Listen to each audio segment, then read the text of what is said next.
ये सीएससी वालों की बहुत सारी गड़बड़ियां पकड़ी है हमने। सीएससी वाले एक तो क्या करते हैं कि आप किसी काम के लिए गए डॉक्यूमेंट्स लेके, तो उनको आपका नंबर फीड करना चाहिए उसमें, वो आपका नंबर फीड नहीं करते हैं, वो अपना सीएससी का नंबर फीड करते हैं। सीएससी वाला जानबूझ के कमी छोड़ देता है ताकि ये बार बार कमी आएंगे मुझे पैसे देंगे ही। ये अधिकारियों का और इनका मिलीभगत का चल रहा है। और किसी के खिलाफ सबूत नहीं मिलते या कोई बातें सामने मेरे नहीं आती हैं, तब तक ऐसे आरोप लगाना तो गलत बात है।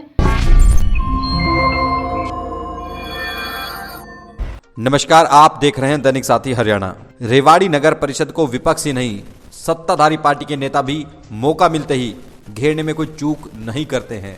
हरियाणा में नारनौल से विधायक, प्रदेश सरकार में सामाजिक अधिकारिता राज्य मंत्री ने ऐसे आरोप लगाए थे कि हड़कंप मच गया था। अब एक बार फिर से भाजपा के वरिष्ठ नेता, पूर्व भाजपा प्रदेश उपाध्यक्ष, वर्तमान में पर्यटन निगम के चेयरमैन डॉक्टर अरविंद यादव ने भी सीएससी सेंटर व नब की मिली भगत के गंभीर आरोप लगाकर जिम्मेदारों की विश्वसनीयता पर ही सवाल खड़े कर दिए हैं। वहीं इन आरोपों पर नगर परिषद चेयरपर्सन व पर्यटन निगम चेयरमैन आमने सामने दिखाई दे रहे हैं। चेयरपर्सन को दिखाने से पहले आपको दिखाते हैं पर्यटन निगम के चेयरमैन डॉक्टर अरविंद यादव ने पूरे मसले को लेकर क्या कहा था। ये सीएससी वालों की बहुत सारी गड़बड़ियां पकड़ी है हमने। सीएससी वाले एक तो क्या करते हैं कि आप किसी काम के लिए गए डॉक्यूमेंट्स लेके, तो उनको आपका नंबर फीड करना चाहिए उसमें, वो आपका नंबर फीड नहीं करते हैं, वो अपना सीएससी का नंबर फीड करते हैं। वहाँ से कोई क्वारी आती है तो वो कस्टमर के पास नहीं जाती, बेनिफिशियरी के पास नहीं जाती, वो सीएससी वाले के पास जाती है। सीएससी वाला फिर फ़ोन करके बुलाता है, सीएससी वाला जानबूझ के कमी छोड़ देता है ताकि ये बार बार कमी आएंगे मुझे पैसे देंगे ही। और मिली भगत का तो खेल चल रहा है। ये तो इसको मानने में कि भाई अधिकारियों का और इनका मिली भगत का चल रहा है। और उसके ऊपर भी आप लोगों को मैं बहुत सी बातें कैमरे के सामने नहीं बोल सकता कि जो हम इस पर एक्शन लेते हैं, जो हम बातें करते हैं उसको, और उस पर एक्शन भी लेते हैं, जानकारी में आता है, ऐसे नहीं छोड़ देते हैं किसी को भी।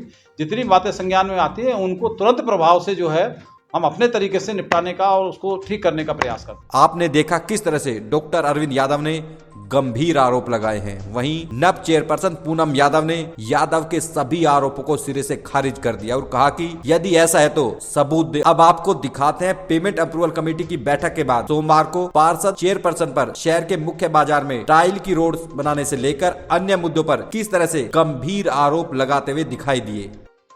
आप अप्रूवल कमेटी की मीटिंग थी, क्या क्या हुआ और किस तरह से क्या हुआ? जो एजेंडे पास हुए हैं मैं आपको मेरे पास रखे हैं, मैं आपको दिखा देती हूँ। पर जो ये मेन सड़क जो बनने वाली है वो गलत होने जा रही है। टाइल रोड पास करे 1.5 करोड़ रुपए का, उसका मैंने विरोध किया है मैडम को कि ये नहीं बनना चाहिए, आप सीसी रोड बनाओ। क्या मकसद लगता है, क्योंकि कहीं ना कहीं सीसीटीवी आप रोड चाहते हैं, वो टाइल्स का चाहते हैं, मकसद क्या है? भ्रष्टाचार है उसमें, बिल्कुल। पुरानी टाइलें कहीं से उठा के ले आए होंगे, वो लगा देंगे यहाँ ला के, और क्या। लगातार आप अभी एक अंदर ऑफिस जाने में भी कह रहे थे, आपको मना कर दिया ऑफिस में बैठने से। हमारे को साफ बोला उन्होंने कि आप लोग आते हो यहाँ के शोर मचाते हो, ये मेरा ऑफिस है। किसने बोला है उनका ऑफिस है? सारे पार्षदों का ऑफिस है और 5 साल के लिए है ये ऑफिस। कोई अपने साथ उठा के नहीं ले जाएंगी। पहले किसी और का था, आज किसी और का, कल किसी और का होगा। घमंड सिर पे चढ़ के बोल रहा है उनके बहुत ज्यादा, और वो बहुत जल्दी टूटने वाला है। आज आप मेरी बात नोट कर लो, ये बहुत जल्दी घमंड टूटने वाला है। भ्रष्टाचार का घड़ा भर गया। वैसे क्या कहेंगे, आज पेमेंट अप्रूवल कमेटी की बैठक क्या क्या हुआ?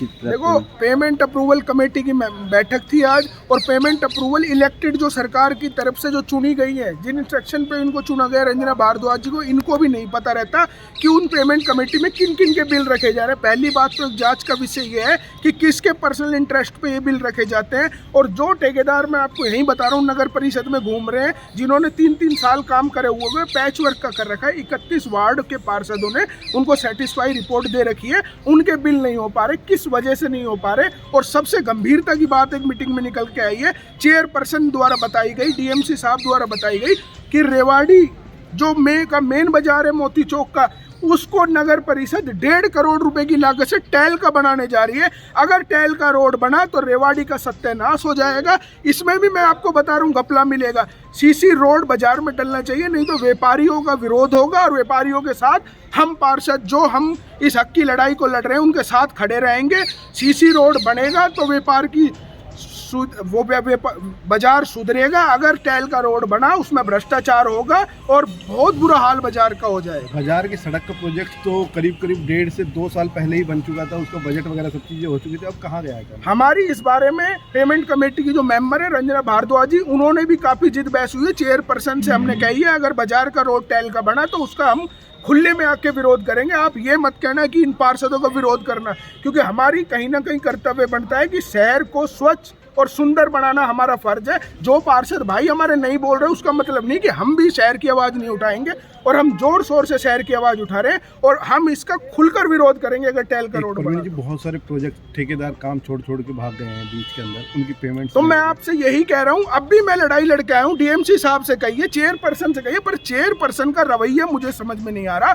उनको सोचना चाहिए कि जिन्होंने उनको चेयरपर्सन बनाया है ये उन्हीं का आदमी परवीन बोबी, जो इन पे इतने गंभीर भ्रष्टाचार के आरोप लगा रहा है, पर कहीं ना कहीं वो अपनी हिटलर शाही पे, वो तो हमें भी आज ये कह रही हैं कि आप मेरे कमरे में नहीं बैठोगे। तो मैं ये कहना चाहता हूँ कि कमरा किसी का नहीं है, कमरा 5 साल के लिए मिलता है और हम भी जनता के चुने हुए प्रतिनिधि, हम कमरे में बैठेंगे, हमें कोई नहीं रोक सकता, और जो सच्चाई होगी उसके खुल के हम उसका विरोध करेंगे अगर कोई गलत काम कर रहा है। टाइल की जो टाइल लगाने की बात है, क्या मकसद है टाइल लगाने का? आप मकसद देखिए, हमने पूछा, हवाला दिया कि बजट नहीं है। मैं कह रहा हूँ रिवाड़ी का बजट कौन खा गया? रिवाड़ी में विकास तो हुआ ही नहीं भाई। बजट करोड़ों रुपए बजट आया, स्टैंप ड्यूटी के 12 करोड़ अभी आ रहे हैं, पीछे कई 22, 23, 25 करोड़ रुपए थे। रेवाड़ी शहर का बजट कौन खा गया? मैं आपके माध्यम से पूछना चाहता हूँ। पार्षद रोते डोल रहे, 3 साल में लाइट नहीं मिली, एक भी स्ट्रीट लाइट नहीं मिली, सफाई कर्मचारी की भर्ती नहीं हुई, डोर टू डोर का अब टेंडर लगाए, पीछे 10 महीने लोगों ने दुखिए पाए। तो रेवाड़ी का बजट कहाँ है और कौन खा गया, उसकी जांच होनी चाहिए। मैं सरकार को कहना चाहता हूँ कि अब चुनाव आ रहे हैं और मुझे पता लगा है कि बीजेपी के ही जो हमारे रेवाड़ी के एक बड़े नेता हैं, टूरिज्म के जो चेयरमैन हैं, उनने भी इन पर नगर परिषद पे गंभीर आरोप लगाए। तो कहीं ना कहीं सरकार को सोचना चाहिए, जब उन्हीं के पार्टी के लोग नगर परिषद और चेयरपर्सन पे गंभीर आरोप लगा रहे हैं, तो कोई ना कोई इनको एक्शन लेना चाहिए ताकि पार्षदों के लिए विकास हो सके, शहर में विकास हो सके। पार्षद महोदय, आप भी लगातार आरोप तो लगाते हैं, लेकिन कहीं ना कहीं शिकायत क्यों नहीं करते? जब भ्रष्टाचार हुआ तो शिकायत कहाँ की? आज नहीं, आप लोगों ने? आपको मैं दिखा सकता हूँ कि लास्ट टाइम हम पार्षदों ने कम से कम 20 पार्षदों के साइन है, मैंने मेल सीएम साहब को, कमल गुप्ता जी को मेल करे हुए हैं कि जांच होनी चाहिए। जब बड़े ट्रक 40, 50 लाख के ट्रक डंपर यहाँ से गायब हो गए, 50 लाख में कुत्ते, कल परसों मेरे रियल ब्रदर को कुत्ते ने काट खाई। हमारी जो पूर्व चेयरमैन सुचित्रा चांदना जी है, वो इतना डीसी साहब तक आग्रह कर चुकी। 49 लाख रुपए कौन खा गया, कहाँ नसबंदी हुई है, उसकी जांच होनी चाहिए। मैं कह रहा हूँ विजिलेंस जांच होनी चाहिए, और इसमें मैं आपको बताता हूँ अगर जांच हुई तो कई इसमें भीतर जाने का काम करें। किसकी मिली भगत से खेल खेला जा रहा है, किसने भ्रष्टाचार किया, यह तो जांच का विषय हो सकता है, लेकिन इतना जरूर है कि इन हालातों को ठीक नहीं किया गया तो चुनाव में इसका नुकसान जरूर झेलना पड़ सकता है, खासकर उनको जिनके आशीर्वाद से सत्तासीन है। अब आपको दिखाते हैं तमाम आरोप पर रेवाड़ी नगर परिषद चेयरपर्सन पूनम यादव ने क्या कहा। ऐसा है कि जो ये मार्केट का रोड बनेगा और जो ब्रास मार्केट का रोड बनेगा, वो एक्चुअली क्या है, हमारे से पहले का काम है, सीएम अनाउंसमेंट का काम है। तो उसमें ऐसा कुछ नहीं है कि उसकी फाइल जो है अभी ऊपर लेवल पर गई, डायरेक्टर के पास गई हुई है, और अभी ये डिसाइड नहीं किया गया है कि टाइल्स का ही रोड बनेगा। उसके लिए अभी चल रही है प्रक्रिया, और हम चाहते हैं कि सीसी रोड ही बने। का ये कहना है कि नगर परिषद के कर्मचारी और सीएससी सेंटर संचालक मिली भगत करके भ्रष्टाचार कर रहे हैं। आपके ही नेता हैं, भाजपा के ही नेता हैं, इस तरह के आरोप किस तरह से देखते हैं इनको? नहीं, ऐसा तो मैं तो यही कहूँगी कि जब तक किसी के खिलाफ सबूत नहीं मिलते या कोई बातें सामने मेरे नहीं आती हैं, तब तक ऐसे आरोप लगाना तो गलत बात है। तो या तो आप सबूत दीजिए कि किस तरह से उन्होंने क्या भ्रष्टाचार किया, नहीं तो फिर मैं ऐसे आरोप को नहीं करती।